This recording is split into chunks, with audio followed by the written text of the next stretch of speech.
Lea la Biblia en un año. 73 libros. Día 129. Primera Samuel, capítulo 13 y capítulo 14. Salmo 128. San Lucas, capítulo 19. Versículos del 1 al 27. Primera Samuel, capítulo 13. Saúl era rey y gobernaba a Israel. Eligió a 3,000 hombres de entre los israelitas. 2,000 estaban con él en Micmas y en la montaña de Betel, y los 1,000 restantes se los confió a Jonatán en Gibea de Benjamín. Por lo que toca a los demás, Saúl los mandó de vuelta a su tienda. Jonatán mató al jefe de los filisteos que estaba en Gibea, y los filisteos supieron la noticia. Saúl ordenó entonces que se tocara el cuerno en todo el país para decir: sépanlo los hebreos. Y todo Israel supo la noticia. Saúl mató al jefe de los filisteos. Israel se ha vuelto odioso para los filisteos. Inmediatamente se reunió el pueblo tras Saúl en Gilgal. Los filisteos se movilizaron para atacar a Israel. Tenían 3,000 carros y 6,000 jinetes. Su pueblo era tan numeroso como la arena de la orilla del mar. Subieron para acampar en Micmas, al este de Bet-Aven. Los israelitas tuvieron que retroceder. Al verse en peligro, se escondían en las cavernas, los matorrales, las rocas, las grutas y en las cisternas. Algunos hebreos atravesaron el Jordán, rumbo a Gad y al territorio de Galaad. Saúl estaba todavía esperando en Gilgal, pero todo el pueblo que estaba con él temblaba. Saúl esperó 7 días de acuerdo al plazo que había fijado Samuel, pero como Samuel no llegaba nunca a Gilgal, la gente comenzó a irse. Entonces Saúl dijo: tráiganme el holocausto y los sacrificios de comunión. Y él ofreció el holocausto. Recién acababa de ofrecer el holocausto cuando llegó Samuel. Saúl salió a su encuentro para saludarlo. Samuel le dijo: ¿qué hiciste? Y Saúl le respondió: vi que la gente empezaba a irse porque tú no llegaste en la fecha convenida, y ya los filisteos se reunían en Micmas. Entonces me dije: los filisteos van a bajar a atacarme en Gilgal, sin que haya tenido tiempo para implorar a Yahvé. Por eso decidí ofrecer un sacrificio por mi cuenta. Samuel le dijo: te has portado como un tonto.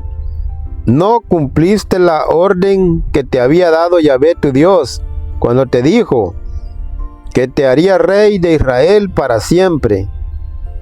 Por eso ahora tu realeza no se mantendrá. Yahvé ya buscó un hombre según su corazón, para ponerlo como jefe de su pueblo, porque tú no respetaste las órdenes de Yahvé. Samuel se fue, dejó Gilgal y siguió su camino. El resto del pueblo salió tras Saúl para enfrentar a los enemigos. De Gilgal subió a Gibea de Benjamín, donde Saúl pasó revista a la gente que estaba con él. Eran más o menos 600. Saúl, su hijo Jonatán y la gente que estaba con ellos se quedaron en Gibea de Benjamín, mientras que los filisteos acampaban en Micmas. Salió del campamento de los filisteos una tropa dividida en 3 secciones. Una se dirigió por el camino de Ofra al territorio de Sual. Otra tomó la dirección de Bet-Joron y una tercera se dirigió a la colina que domina el valle de Gienes, hacia el desierto. En ese entonces no había herreros en todo el territorio de Israel, porque los filisteos se habían dicho: de ningún modo los hebreos se fabriquen espadas o lanzas. Por eso todos los israelitas bajaban donde los filisteos para afilar su arado, su hacha, sus guadañas o su azadón. Por afilar los arados y las hojas se pagaban 2 tercios de siclo. Por afilar las hachas o enderezar las horquetas se pagaba 1 tercio de siclo. A eso se debía que el día del combate ninguno de los hombres que estaban con Saúl y Jonatán tenía en su mano una lanza o una espada. Únicamente Saúl y Jonatán portaban armas. Salió un destacamento filisteo para ocupar el paso de Micmas. Jonatán, el hijo de Saúl, dijo al joven que llevaba sus armas: vamos y pasemos al puesto de los filisteos que está al otro lado. Pero nada le dijo a su padre.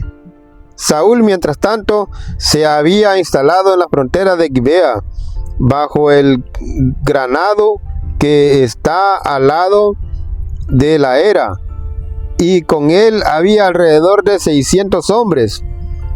Ahijah, hijo de Ahitú, hermano de Icabod, hijo de Finjas, llevaba el efod. Nadie de la tropa se dio cuenta de que Jonatán había partido. En el desfiladero que trataba de atravesar Jonatán para llegar al puesto filisteo, hay 2 rocas sobresalientes, a uno y a otro lado. Una se llama Bosés y la otra Seiné. La primera roca se sitúa al norte, frente a Micmas, la segunda al sur, frente a Geba. Jonatán dijo al joven que llevaba sus armas: vamos y atravesemos hasta el puesto de los incircuncisos. A lo mejor Yahvé hace algo por nosotros, porque nada detiene a Yahvé, ya sea presalvar, ya sea con muchos o con pocos, Él puede siempre salvar. El joven le respondió: haz lo que mejor te parezca. Estoy contigo y haré lo que tú me digas. Jonatán le dijo: escucha, iremos donde esos hombres y dejaremos que nos vean. Si nos dicen: deténganse, esperen que vayamos, nos quedaremos donde estemos y no subiremos donde ellos. Pero si nos dicen: suban donde nosotros, subamos. Esa será la señal de que Yahvé los ha puesto en nuestras manos. Se dejaron ver pues ambos por el destacamento de los filisteos. Estos pensaron: miren a los hebreos que salen de los hoyos donde se habían escondido. Los hombres del puesto se dirigieron a Jonatán y al joven que transportaba sus armas, diciéndoles: suban hacia nosotros, tenemos algo que enseñarles. Jonatán dijo a su compañero: sube detrás de mí, porque Yahvé los ha entregado a las manos de Israel. Jonatán subió escalando con manos y pies, y su compañero lo seguía. Los filisteos cayeron ante Jonatán, y su compañero los remataba detrás de él. Jonatán y su compañero hicieron allí una primera masacre. 20 hombres cayeron en un espacio que no medía más de un medio surco. Cundió el terror por el campamento, por el campo y por todo el pueblo. Se apoderó también el miedo del puesto y de toda la tropa de soldados. La tierra tembló, era como un terror que venía de Dios. Los centinelas de Saúl, que estaban en Gibea de Benjamín, vieron que el campamento de los filisteos se dispersaba por todos los lados. Entonces Saúl dijo a los que estaban con él: pasen revista al pueblo y vean quién salió de entre nosotros. Pasaron revista al pueblo y solo faltaba Jonatán y el joven que llevaba sus armas. Saúl dijo a Ahijah: traeré el efod, pues él era quien llevaba el efod ante todo a Israel. Pero mientras Saúl conversaba con el sacerdote, fue creciendo la confusión en el campamento de los filisteos. Por último, Saúl le dijo al sacerdote: saca tu mano. Luego Saúl y toda su tropa se reunieron y llegaron al sitio del combate. Allí se había producido un pánico enorme. Se atacaban con sus espadas unos a otros. Los hebreos que se habían enrollado con los filisteos y que habían subido con ellos al campamento, desertaron para juntarse con los israelitas que estaban con Saúl y Jonatán. Todos los israelitas que se habían escondido en la montaña de Efraín se lanzaron también en persecución de los filisteos que huían delante de ellos. Ese día Yahvé dio la victoria a Israel. La batalla se extendió más allá de Bet-Aven. En el momento en que los israelitas estaban cercados por todas partes, Saúl había declarado solemnemente delante de todo el pueblo: maldito sea el que coma algo antes de anochecer, antes de que me haya vengado de mis enemigos. Y todo el pueblo se quedó en ayunas. Había miel en ese lugar.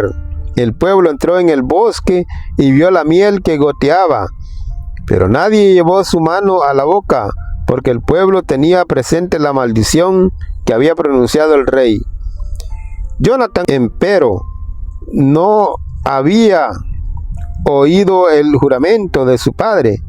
Acercó la punta de su bastón, lo hundió en el panal de miel y lo llevó a su boca.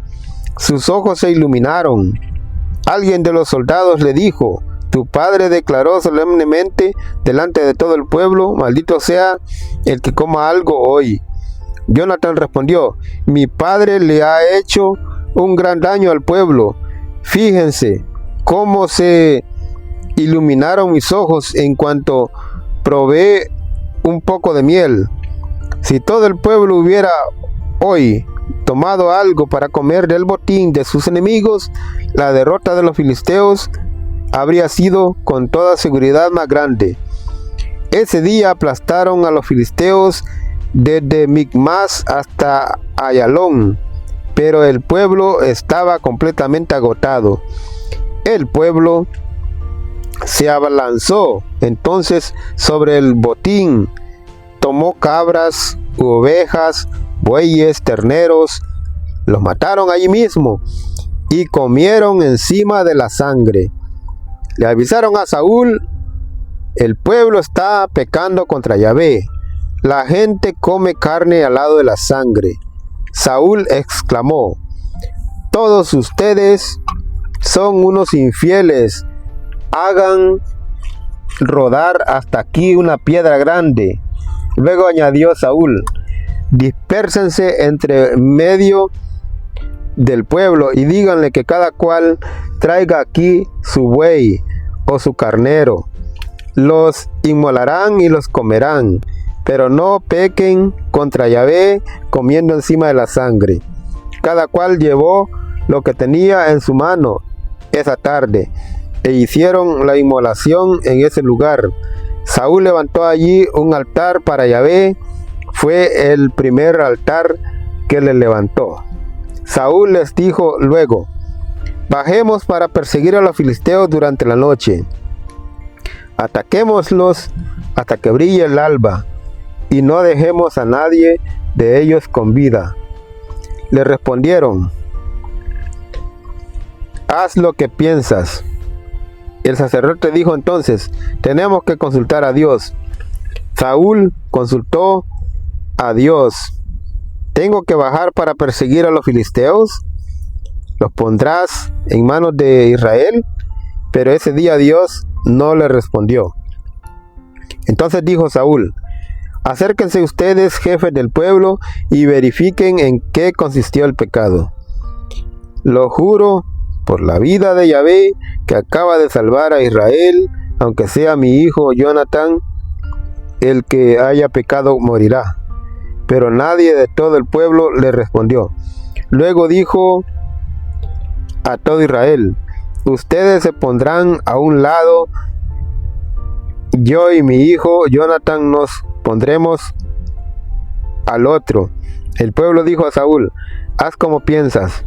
Saúl preguntó a Yahvé, Dios de Israel: ¿por qué no respondiste hoy a tu servidor, si ese pecado está en mí o en mi hijo Jonatán? Da los Urim. Pero si ese pecado se halla en el lado de tu pueblo Israel, da los Tumim. Resultaron designados Jonatán y Saúl, mientras que el pueblo salió libre de culpa. Saúl dijo: hagan el sorteo entre mí y mi hijo Jonatán. Y salió sorteado Jonatán. Entonces Saúl dijo a Jonatán: dime lo que hiciste. Jonatán le respondió: simplemente probé un poco de miel con la punta del bastón que tenía en la mano, pero estoy dispuesto a morir. Saúl respondió: maldígame Dios y remaldígame si tú no mueres, Jonatán. Pero el pueblo dijo a Saúl: ¿cómo es posible que muera Jonatán? ¿Qué le ha dado a Israel una victoria tan grande? Ni siquiera pensarlo, por la vida de Yahvé. No caerá en tierra ni un solo cabello de su cabeza, porque él actuó hoy con Dios. Y así fue como el pueblo salvó la cabeza de Jonatán. Saúl dejó de perseguir a los filisteos, subió de vuelta, mientras que los filisteos se volvían a sus casas. Saúl había afirmado su realeza en Israel, combatió con todos sus enemigos: Moab, los hijos de Amón, Edom, los reyes de Soba y los filisteos. Doquiera se volviera, resultaba vencedor. Aplastó a Amalek a lo largo de una gran expedición y libró a Israel de los ataques de los asaltantes. Los hijos de Saúl eran Jonatán, Isjo y Malquisua. Tuvo dos hijas, la mayor se llamaba Merou y la segunda Mical. La mujer de Saúl era Ahinoam, hija de Ahimaas. El jefe de su ejército era Abner, hijo de Ner, tío de Saúl. Quis, el padre de Saúl, y Ner, el padre de Abner, eran hijos de Abniel. Durante toda la vida de Saúl hubo una guerra encarnizada contra los filisteos. Cada vez que Saúl veía a un hombre robusto y valiente, lo enrolaba en su servicio.